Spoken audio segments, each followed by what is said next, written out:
let's dip our hands into the old question bin. Let's answer a community question. Yeah, let's take a look here. Hey, I like this one because this question is focused on trans people, going to be focused on anything. It's like, hey, after being trans for 2 weeks now, I don't know what I should do.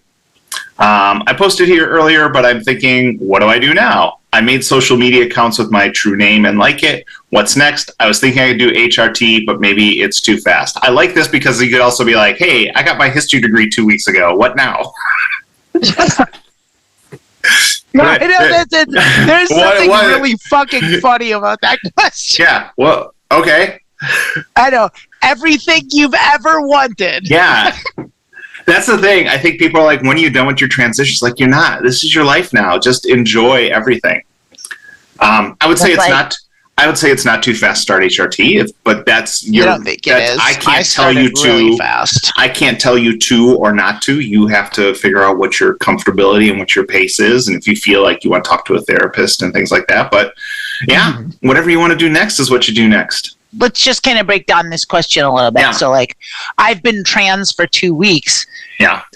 Well, I can assume that means, and they're not on HRT. So what that means is they came out 2 weeks ago. Okay, that's what it means. That's what it seems like, You've been trans a lot longer. You've been trans your whole life. It's like, probably your whole life. Maybe they're 2 weeks old.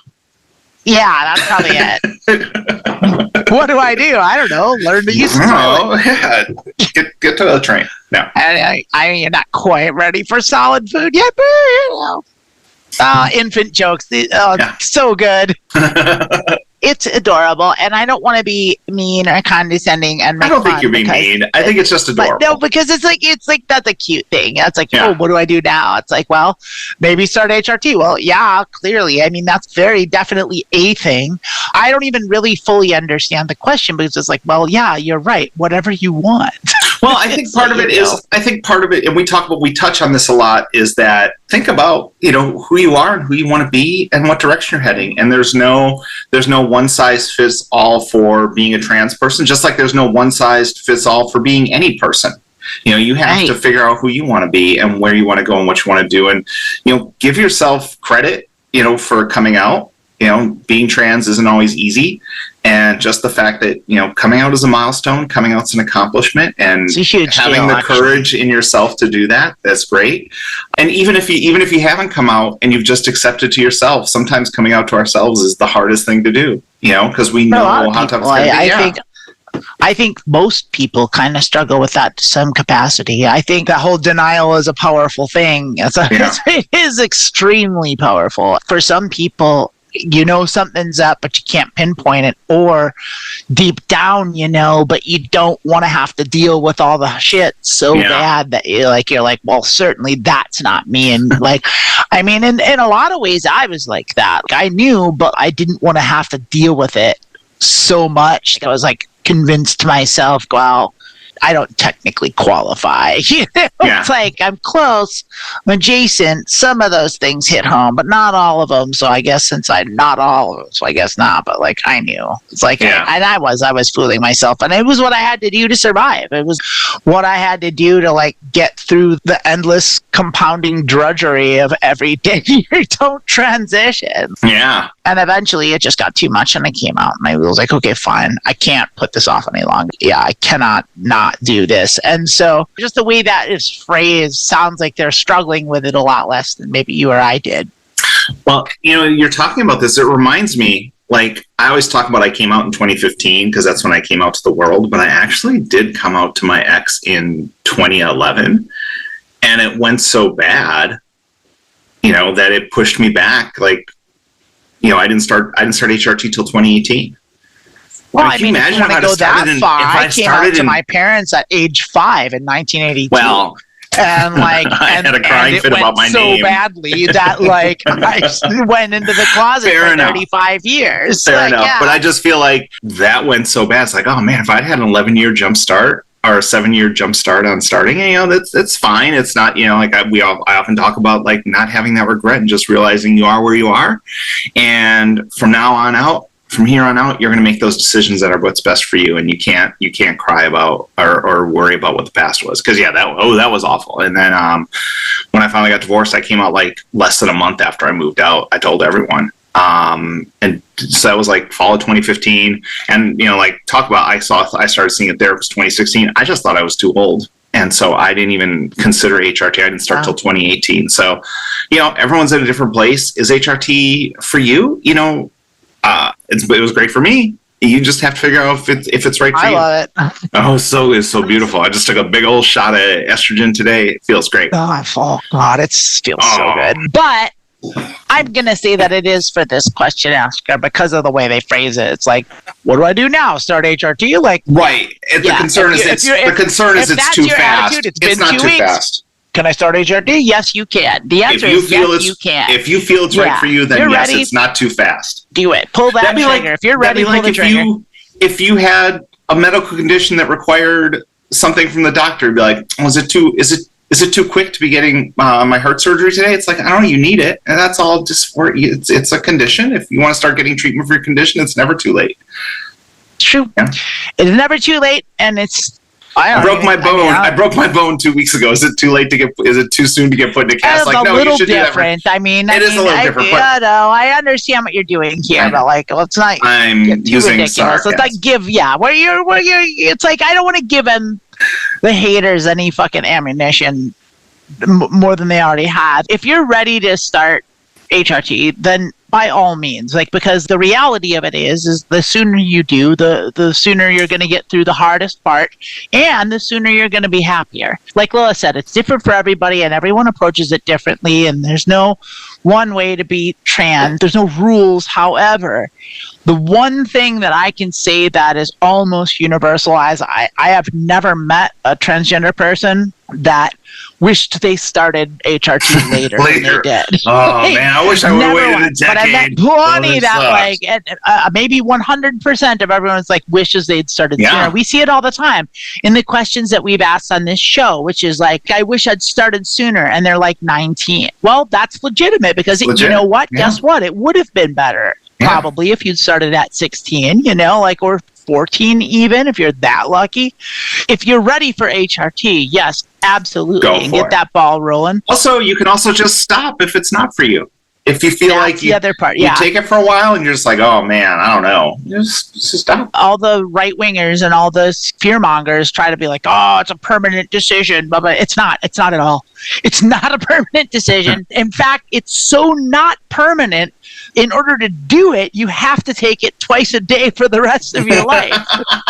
That's this is how permanent. Not permanent it is. If this is permanent, why am I taking shots forever? Yeah, exactly. The other thing I'll say is I'd love to take a moment to give the secret word that I got when I wanted to get on HRT and I didn't know where to go. And I asked my therapist, I was like, I don't know what to do. She's like, here's what you do. She gave me a list of clinics in my area that specialize in gender affirming care. Yeah. That's the secret phrase. So you find that.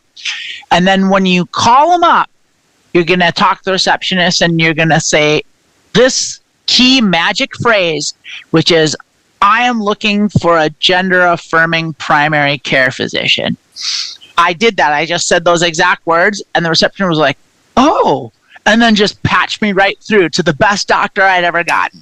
Yeah. And I got lucky. Yeah. But that is the secret phrase. That is the secret word. And use that when you do it. Because if you're lucky enough to find the primary care physician that also is a transgender specialist, then that's the best way to go. So that's one thing to do. The other thing to do is, buy some shoes. Here's some good stuff. Have you chosen a new name? Are you changing your name? She said she did. Oh, they said they did. Yeah. Oh, I made social media. Man, and they like it. So they did that. They changed their name. Yeah. Oh, yeah. Practice your voice. Think about your... Lilith didn't do that. Lilith didn't care. Lilith don't give a shit. Lilith's like, I like my voice. I'm keeping it, which you may want to. I hate my voice. It's just a generic voice. It's like... Why don't you work on it? It's a thing. So here's the thing. I don't know if I ever told you this. I'm not going to tell you what to fucking do. No, this is funny. Listen, it's funny. When I first came out and I would perform I would do stand up and improv, and a couple times I did stand up, and I would try to do like a voice while I was on stage. Invariably, I'd get like 2 minutes into my set, and I would totally forget about voice because I'd start getting thirsty on stage. I'd start getting raspy, and I was just like, this is just dumb. Just be you, and you'll be fine. And so that's the other thing is like, what bothers you and what doesn't bother you, and take care of the things that are bothering you, and don't worry about the things that don't bother you. Good advice. Who are those people? Who are those femmes you look up to stylistically? Look at how you want to be. If you want to be like, goals. Goals. That's right. Goals.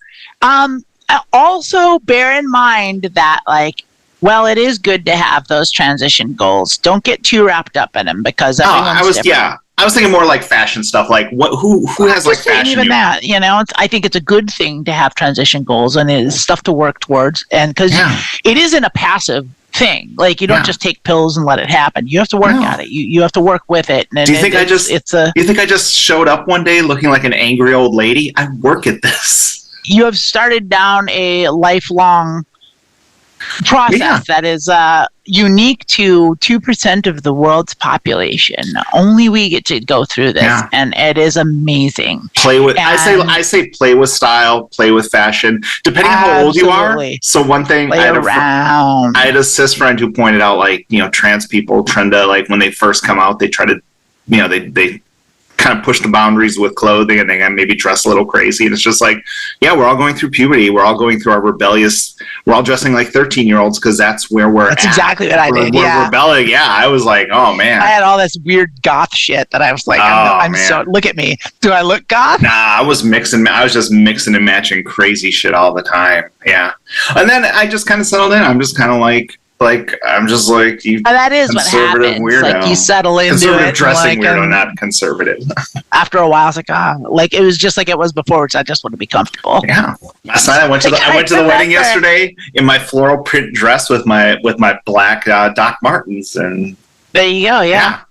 There it was. I remember when I first came out and I first started transitioning, and I was so excited for the day where I could wear a bra and actually need it, and I was so excited. And when that day finally came where it's like I actually had boobs and I actually could justify wearing a bra, like it was a good thing, like it wasn't just doing it because I want to, like it was like this was like the right thing to do, and I did that for maybe 2 months. And I was like, get this fucking thing off of me.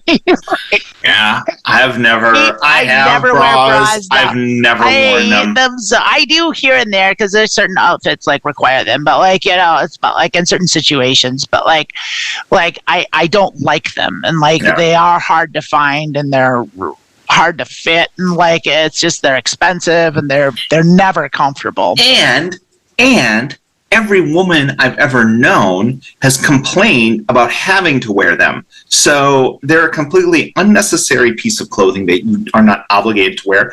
If they give you gender euphoria for wearing them, then by all means do, but do not wear them because you feel you have to.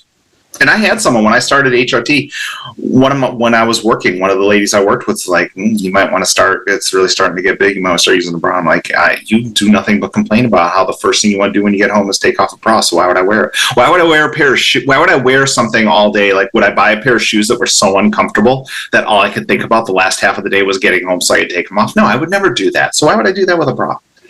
But if it's for you, have at it, get that gender euphoria. I feel the same way. I didn't watch Joe and Baez die face down in the mud so I could wear a fucking bra. But I feel like, hey, go out, have fun, do the things you want to do, explore. What we always say, don't feel like you have to lock yourself into something. Explore who you are, explore who you want to be, whether it's your HRT, whether it's fashion, and just go out and have the most fun ever as you become more your perfect self every day.